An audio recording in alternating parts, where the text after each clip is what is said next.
Assalamualaikum warahmatullahi wabarakatuh. Kami dari kelompok 2 akan memperlihatkan hasil video analisis kami mengenai analisis pemecahan kasus. Adapun anggota kelompok, Saya Ninari dengan NIM A50124147. saya Dea dengan NIM A50124019. Saya Fiska Uka dengan NIM A50124010.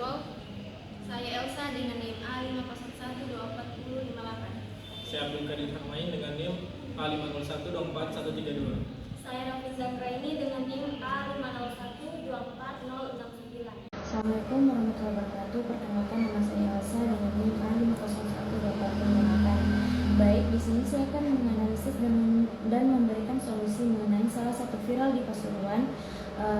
Video tersebut menunjukkan seorang siswa menantang gurunya. Dalam video tersebut terlihat seorang guru sedang menanyakan tugas kepada salah satu siswa.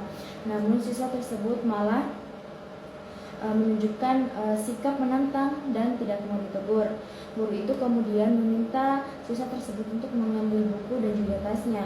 Namun siswa tersebut malah membanting tasnya di atas meja dengan tegas. Guru itu juga menanyakan mengenai tugas sekolah, namun siswa tersebut mengaku tidak mengerjakan tugas dan mengatakan ingin berhenti sekolah. Solusi yang dapat saya berikan mengenai kasus tersebut adalah yang pertama, siswa tersebut memerlukan konseling untuk mengatasi masalah emosi dan perilaku. Kepala sekolah atau guru harus bertemu dengan orang tua siswa untuk membahas masalah tersebut dan juga memberikan pengawasan ketat terhadap siswa tersebut untuk mencegah kejadian serupa. Yang kedua, dengarkan siswa secara aktif untuk memahami perspektifnya. Kita harus mengidentifikasi penyebab perilaku siswa tersebut. Apakah perilaku yang diberikan itu apakah karena dari ada masalah dari keluarga atau masalah personal lainnya, dan juga membantu siswa tersebut mengembangkan kesadaran akan dampak perilakunya dan membangun kepercayaan antara siswa dan juga guru. Mungkin itu saja solusi yang bisa saya berikan. Sekian dari saya. Assalamualaikum warahmatullahi wabarakatuh. Assalamualaikum warahmatullahi wabarakatuh. Perkenalkan, nama saya Abdul Kadir Harmain dengan NIM A50124132. Baik, di sini saya akan menjelaskan salah satu pendidikan yang sudah saya analisis. Di media sosial sempat viral kasus guru talaka rendahkan profesi orang tua siswa di depan kelas. Viral seorang guru yang membuli profesi orang tua di siswanya yang bekerja sebagai petani hingga memicu keributan di kelas. Beberapa siswa mengurumuni oknum guru tersebut. Akhirnya situasi kelas pun menjadi ribut karena suara siswa yang saling bersalut-salutan. Namun kasus ini akhirnya berakhir damai. Guru maupun siswa saling memaafkan. Seringkali terjadi kasus seseorang yang merendahkan profesi kalangan bawah di masyarakat.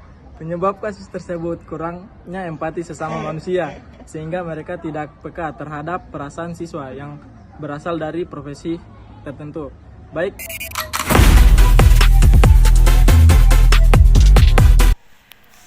Assalamualaikum warahmatullahi wabarakatuh.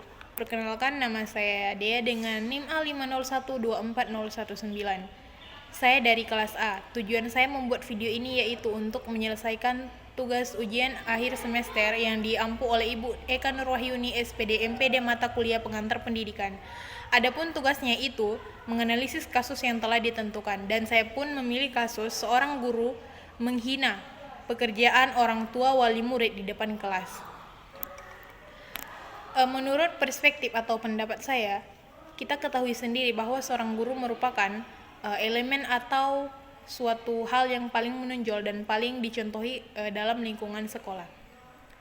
Dengan adanya kejadian tersebut, maka seorang siswa dapat saja menganggap remeh atau memandang enteng seorang guru ataupun staf-staf yang ada di lingkungan sekolah, atau bahkan bisa saja terjadi perkelahian. Apabila ditarik ke ranah atau ditelaah melalui ranah bimbingan konseling, mungkin kita bisa mengumpulkan guru-guru ataupun staf-staf sekolah dan menanyakan kembali kepada sang guru kenapa atau ada apa sehingga dia bisa melakukan hal tersebut. Mungkin dengan kita mengevaluasi atau kita mengumpulkan kembali staf-staf, atau mungkin kita juga bisa mengundang orang tua, wali murid, dan juga seluruh staf sekolah, dan kita bisa membicarakannya baik-baik, dan kita bisa mengevaluasi kembali ada apa dengan sang guru sehingga dia bisa melakukan itu. Mungkin saja sang guru tersebut sedang mengalami masalah atau mengalami unek-unek lain sehingga ia bisa melakukan hal tersebut. Karena hal tersebut apabila kita lihat, mungkin hal tersebut sangat terbilang hal yang sangat negatif untuk dilakukan dan diterapkan, atau bahkan lagi hal tersebut kita lakukan depan kelas yang bisa saja membuat nama sekolah itu menjadi tidak baik di luar lingkungan sekolah. Solusi selanjutnya yang bisa kita berikan apabila ada kejadian tersebut, kita bisa mengumpulkan staf-staf sekolah pada saat upacara yang berlangsung selama 1 minggu 1 kali di lingkungan sekolah, dan kita bisa membuat peraturan atau kesepakatan bersama. Apabila ada lagi kejadian tersebut, maka kita bisa ambil alih atau langsung menyimpulkan kembali. Kita bisa memecat atau bahkan memberhentikan apabila ada lagi seorang guru yang melakukan hal tersebut. Baik, selanjutnya selain kita bisa memberhentikan atau memecat sang guru, kita bisa mungkin mengumpulkan terkhusus untuk pihak-pihak sekolah saja. Kita bisa membuat rapat bersama yang terlibat dalamnya itu kepala sekolah, guru-guru, staf-staf sekolah, dan bisa membicarakan lagi hal yang telah terjadi. Karena apabila kita lihat hal tersebut itu sangat-sangat mempermalukan pihak sekolah dengan adanya kejadian tersebut. Terlebih lagi kejadian semacam ini sudah sangat cepat menyebar terutama di kehidupan sosial media. Dan kita bisa membuat kesepakatan di situ, baik itu seorang guru untuk berjanji tidak lagi melakukan hal tersebut, dan apabila sang guru ini mempunyai masalah ataupun unek-unek dalam hatinya, dia tidak melakukannya di depan kelas, melainkan dia itu membicarakan bersama-sama di kantor bersamaan dengan sang guru atau pihak guru lainnya dan juga staf-staf sekolah lainnya. Baik, mungkin hanya itu saja solusi yang saya dapat berikan melalui adanya kasus seorang guru menghina pekerjaan wali murid di depan kelas. Baik, mungkin hanya itu solusi dari saya atas permasalahan kasus tersebut, dan saya memohon maaf apabila selama video ini berlangsung ada kekeliruan ataupun kesalahan. Saya atas nama Dea pamit undur diri. Wassalamualaikum warahmatullahi wabarakatuh. Assalamualaikum warahmatullahi wabarakatuh. Perkenalkan, saya Endi Nari dengan akhiran NIM 147. Di sini saya akan membacakan kasus tentang SMP Negeri Amapi Opertu. Dalam kemajuan teknologi, ada salah satu sekolah di Nusa Tenggara Timur yang bangunannya tak layak pakai sebagai tempat belajar. SMP Negeri Amapi Opertu hanya beratap daun lontar serta berlantai tanah.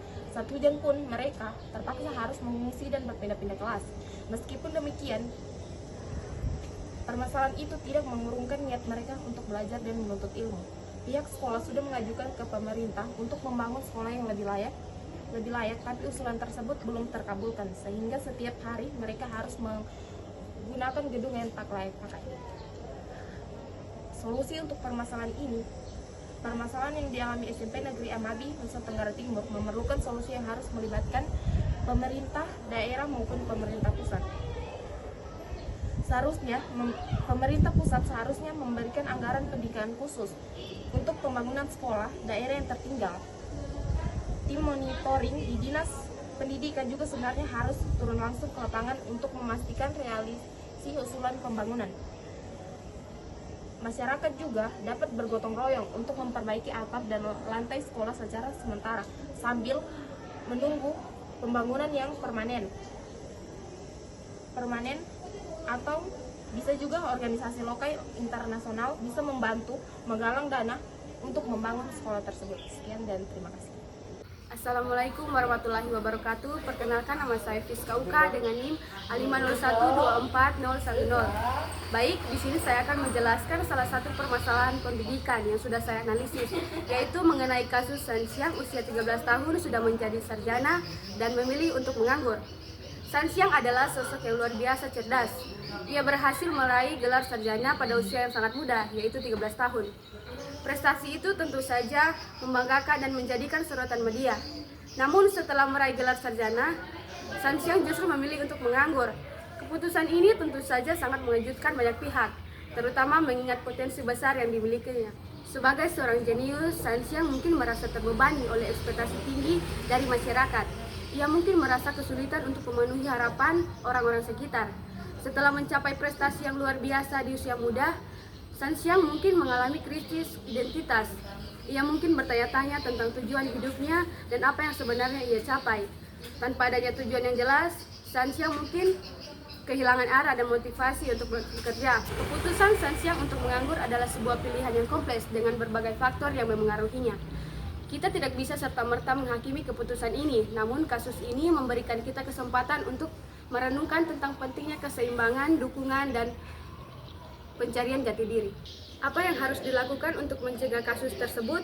Ya, sangat menarik untuk membahas dalam mengenai kasus tersebut. Berikut solusi yang dapat dilakukan untuk mencegah kasus serupa. Yang pertama, mengenali dan mendukung keberagaman potensi, seperti melakukan identifikasi dini terhadap anak-anak berbakat dari berbagai bidang. Yang kedua, menyediakan program pendidikan yang disesuaikan dengan kebutuhan dan minat individu. Yang kedua, membangun lingkungan yang mendukung, seperti di lingkungan keluarga. Orang tua perlu memberikan dukungan emosional yang kuat, menciptakan lingkungan yang positif, dan mendorong anak-anak untuk mengeksplorasi minat mereka. Yang kedua, lingkungan sekolah. Sekolah perlu menciptakan lingkungan belajar yang inklusif. Guru juga perlu diberikan pelatihan khusus untuk mendampingi anak-anak berbakat. Yang ketiga, menyeimbangkan pengembangan bukan hanya akademik.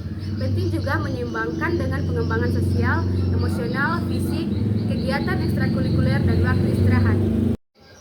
Yang keempat, mendorong kreativitas dan inovasi pembelajaran, seperti memberikan kesempatan bagi anak-anak untuk terlibat dalam proyek-proyek dan memungkinkan mereka untuk berpikir kreatif. Kemudian, apresiasi terhadap keunikan, menghargai ide-ide yang unik dan berbeda. Dan yang terakhir, fokus pada proses bukan hasil. Assalamualaikum warahmatullahi wabarakatuh. Perkenalkan, nama saya Rafinda Anggraini dengan NIM A50124069. Di sini saya akan membahas kasus 5 yang dimana berjudul jutaan anggota Gen Z yang menganggur. Kali ini kita dihadapkan pada realitas yang sangat memprihatinkan. Jutaan anggota Gen Z menganggur. Fenomena ini tidak hanya mempengaruhi individu, tapi juga berdampak pada perekonomian dan masa depan bangsa yang akan datang. Pada umumnya, banyaknya pengangguran Gen Z disebabkan oleh faktor pendidikan, yaitu yang dimana kurikulum yang tidak relevan dan keterbatasan akses ke pendidikan berkualitas. 2. Faktor ekonomi, yaitu krisis ekonomi dan otomatisasi dan perubahan struktur industri. 3. Faktor sosial, yang dimana perubahan nilai-nilai dan harapan generasi.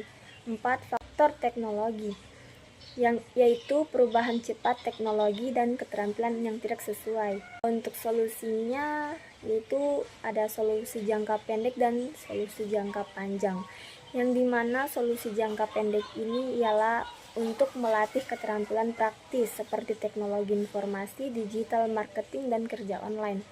2. Magang dan praktik kerja, yaitu kesempatan magang dan praktik kerja untuk memberikan pengalaman kerja bagi mereka. 3. Bantuan finansial, yaitu bantuan finansial atau beasiswa untuk membantu melanjutkan pendidikan atau memulai usaha. 4. Pendaftaran program kerja, yaitu pendaftaran program kerja seperti PKH, program keluarga harapan atau PKL, program kerja lapangan. Untuk solusi jangka panjangnya, yaitu pengembangan keterampilan lunak, yang dimana mereka mengajarkan keterampilan lunak seperti komunikasi, kerja sama tim, dan manajemen waktu.